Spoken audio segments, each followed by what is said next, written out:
My fellow Ambazonians, this is Dr. Cho Ayaba. Today is Tuesday, the 16th of July 2024, and this is my daily briefing to the Ambazonian people. I do these briefings so you are not confused by the noise. And so we are all on the same page about where we are, where we are going, and the opportunities and difficulties that we are facing or we may face. And so these briefings are important. And I hope that each time you listen to me, some of the questions you have, some of the worries you have, that my outings can help you answer those questions or to clear those doubts. I just came back from the United Kingdom. I had a very wonderful time with our comrades. I had series of meetings, and those meetings were very important. Maybe not in the content of issues we discuss, but in my observations. I met a family I have never known, and I sat on the dinner table with them. I could feel passion. They asked me a series of questions. And from those questions, you could capture worries and anticipation. But you could also capture conviction. Why I'm giving you these experiences is because the noise outside have the potential in clouding the way you think, what you believe in, and how you feel. I have never really known this family, but somehow I had met them. I could not even recall. These are people who support what we do with passion. You could not only hear it, you could feel it. You've never heard them out. These are the silent majority of Ambazonians who do not only believe in their independence, but who may die if we fail. I sat in another meeting of the Ambazonian Governing Council. I met families, I met individuals. But I met a particular set of individuals who came into the meeting with anger, frustration. And as one said, he came to make sure nobody was going to commit. Why? He is not happy with what he is seeing. After we spoke, and we spoke frankly, we hugged each other. He was happy, they were happy, more convinced. For example, we talked about the yellow color taxi. Because most people ask the question, how does changing the color from yellow to blue and white help you gain independence? And I answered the question. I said, it's not about changing the color from yellow to blue and white giving you independence. It is how it contributes towards giving you independence. And it's about challenging the authority of the enemy. He listened and he said, exactly what I thought. Exactly what I thought. And he said it many times. This is exactly what I thought.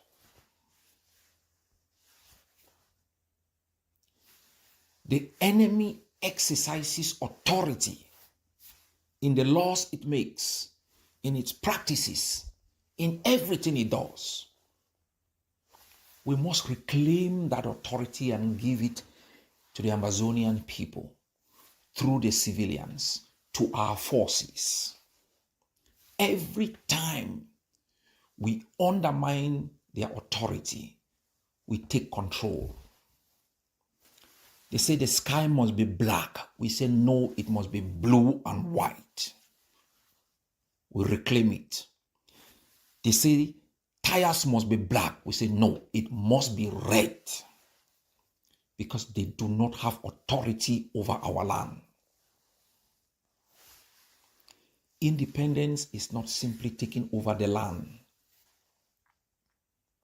It is also reclaiming the most important aspect of an occupying power, its authority over the land. Whether it's taxation law, they impose taxes, we undermine their ability to claim taxes through economic sabotage, through the imposition of our own taxes.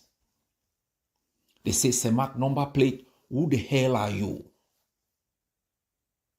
We say no CEMAC number plate. We exercise authority. They succumb. They keep succumbing until one day they realize they have virtually no authority over Ambazonia. That is how you become independent.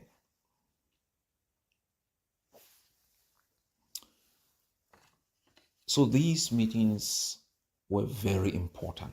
These conversations were very important. And I want us to be having these conversations. And one of them said something. You can stay for 2 months and you're hoping an Ambazonian forces to attack the enemy trucks, to attack the armor cars.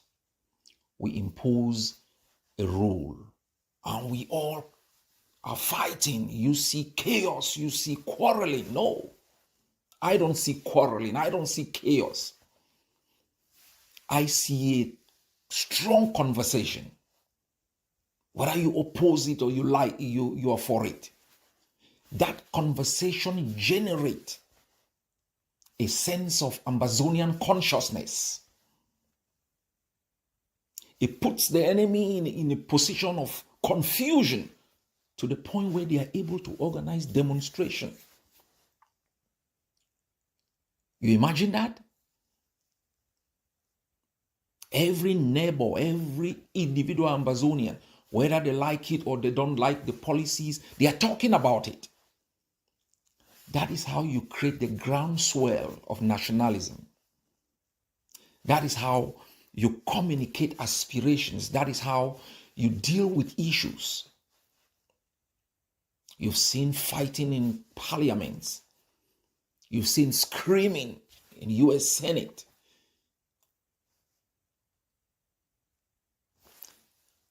So my people, it was an important trip and I am glad I made it. One issue which we discussed in the United Kingdom and which the Vice President of the Ambazonian Governing Council had introduced as a subject matter for discussion has been how Ambazonians who have acquired foreign citizenship out here can influence policies.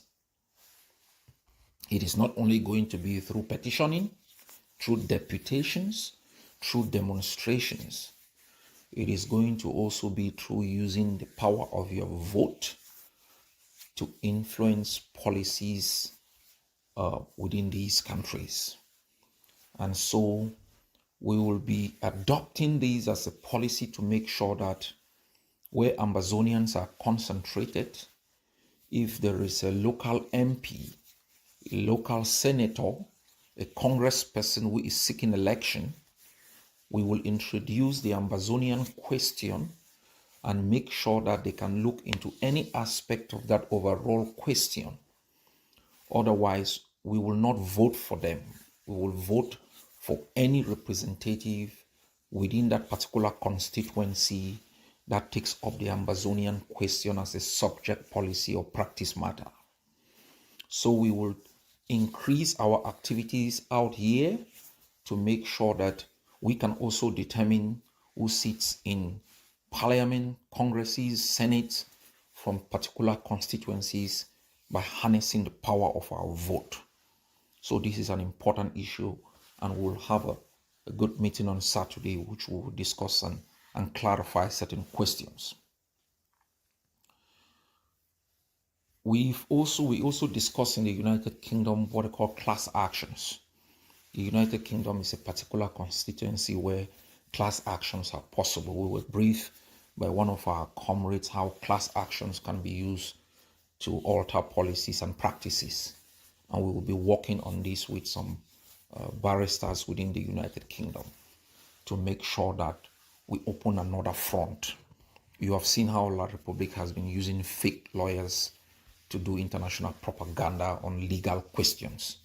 We will be using real lawyers to be able to attack particular practices and policies and orientations of governments, questioning their legality, their legitimacy, and their application either internationally or at domestic level. So these are things that we will be doing also out here. There are many other things that we discussed, and I will be bringing them to you subsequently. But the Ambazonian struggle will be taking some decisive turns.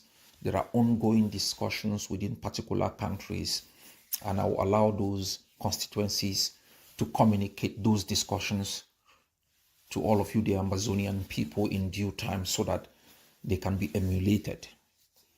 I have received enough briefing on our interaction with the Biafrans, and things are going extremely very well. We are having weekly discussions on a wide range of issues, and I will keep you people briefed as things unfold, but things are on the right footing.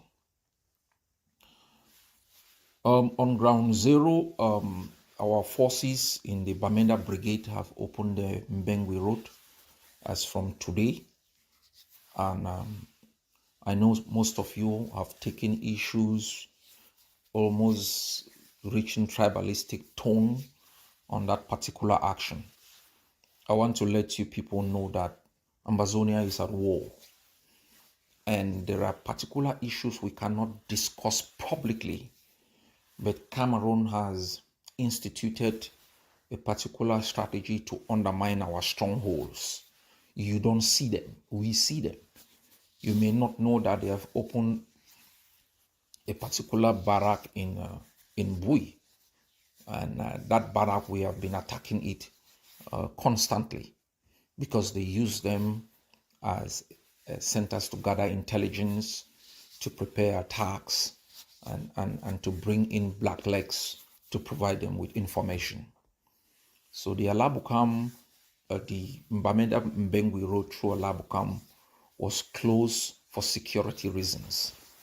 La Republique had taken note of the strength of our forces within this particular area, and you can bear witness to the fact how important these forces have been. We've lost in the past years more than 30 men in this area, and we needed to take security measures, strong measures to strengthen ourselves, to strengthen that axis. And so I thank you all of you who showed understanding. It's also about authority. We closed the road and we opened the road. That is Ambazonian power, and you should take pride in it. It might have cost you some inconveniences, but you can trade that for the authority of the Ambazonian people. The road is open, and I will call on our citizens to make sure that they do not enable the enemy. They should report to our forces any activities that they deem is anti-liberation or attacks Ambazonian nationalism. We had also issued an executive order on land sales. I read a joke from a guy who said he's going to sell his land to anyone that he wants, and I would have nothing to say about it. And I respond to such a person: selling the land is the easier part. You've already sold your conscience. So what is land to you? Those who've sold their consciences can move ahead and violate every law that we put in place. Your conscience is the barometer that you use in measuring any other action that you can undertake. Our land is under attack. It's been occupied. It's been sold. Mediating between the sellers and the buyers, colonial deals and SDOs, middlemen who claim this land for themselves. Victoria has almost been sold to La Republique by fake deals and SDOs. And so we would advise Ambazonians to be very careful.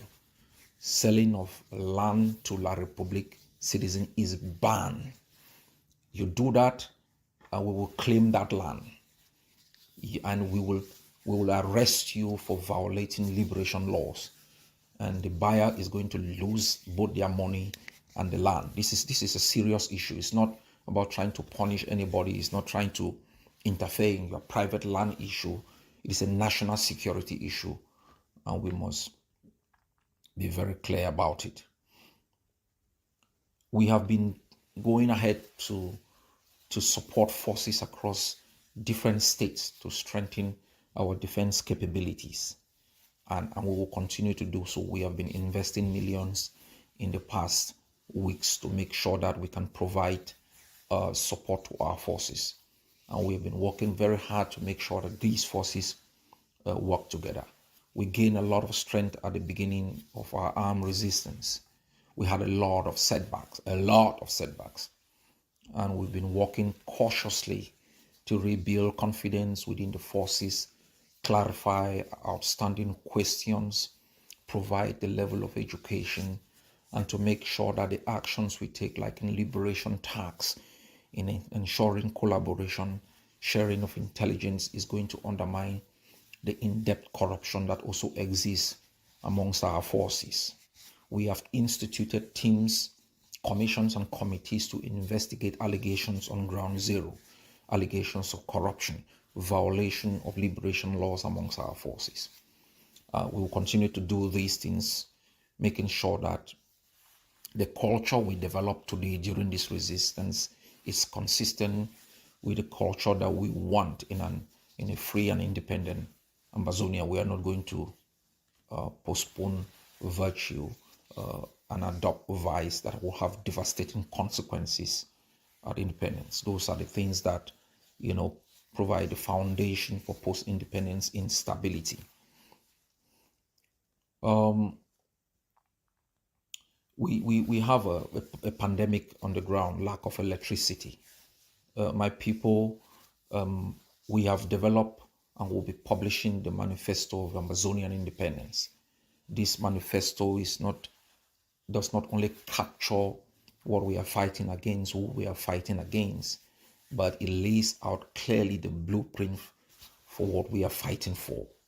In one of my outings on Menchum, and I think we should be Fako, I talked about the power of harnessing Ambazonian resources in the area of provision of energy. Without energy, you cannot drive an economy. You cannot grow an economy. You cannot create opportunities.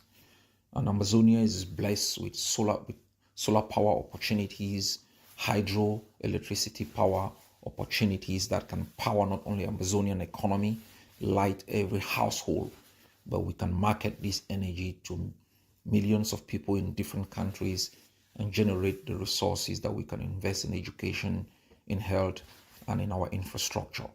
So we are blessed with these opportunities, and they are all captured in the manifesto, which you would acquaint yourself with. It's a wonderful piece of work, and I think that you'll be proud of what we've put in place.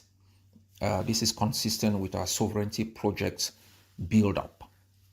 To be independent is not about wielding power in terms of the guns you carry. It's also building institutions.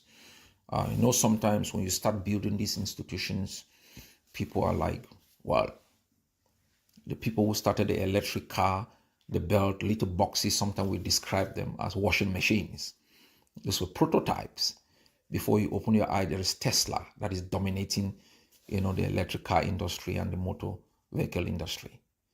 Every giant begins with a little step.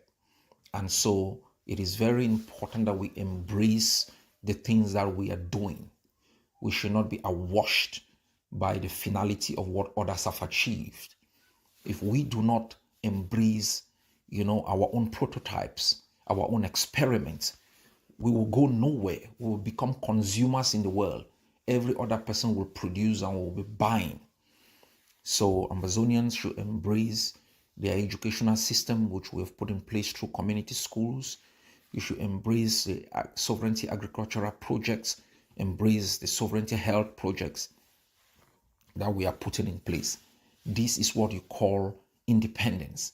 You can't rely on the enemy for your energy, rely on them for your ID, rely on them for provision of health, rely on them for knowledge, rely on them for internet, rely on them for everything, and you get up the next morning, you are talking about independence. Makes no sense.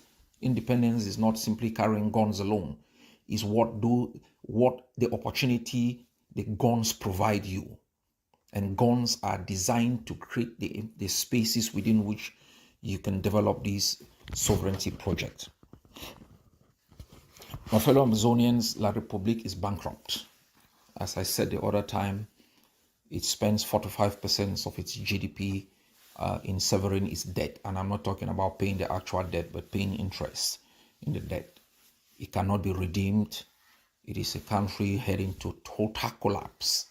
And we should be prepared for the kind of civil war that will create movements of peoples and create the kind of insecurity that will not only affect Ambazonia, but people across the globe. We are informed that they have postponed municipal and parliamentary elections, which they have always rigged because they lack monies to organize these elections. If you lack money to print papers, you can imagine these are the people who want to reconstruct Amazonia. They don't have monies to organize elections. I mean, elections which, of course, they always rig, so they don't need a lot of investment. Our economic sabotage, bankrupting Cameroon has been very successful. We must continue to make sure that we staff them of resources, of opportunities, of the ability to extort and rip Ambazonia of its own opportunities. This is part of our resistance. We should reclaim our country through our actions, through our words, through our posture, through our composure. If independence must mean independence, we must act as though we are free. Thank you for today. I will be coming back to you in the coming days. This week is pregnant, and I am definitely very sure the baby will be a bouncing baby. God bless you all. Eritrea was free, so shall Ambazonia. Ambazonia. Ho, ho, ho, must be liberated. Namibia was free, so shall Ambazonia. Ambazonia. Ho, ho, must be liberated. South Africa was free, so shall Ambazonia. Ambazonia. Ho, ho, must be liberated.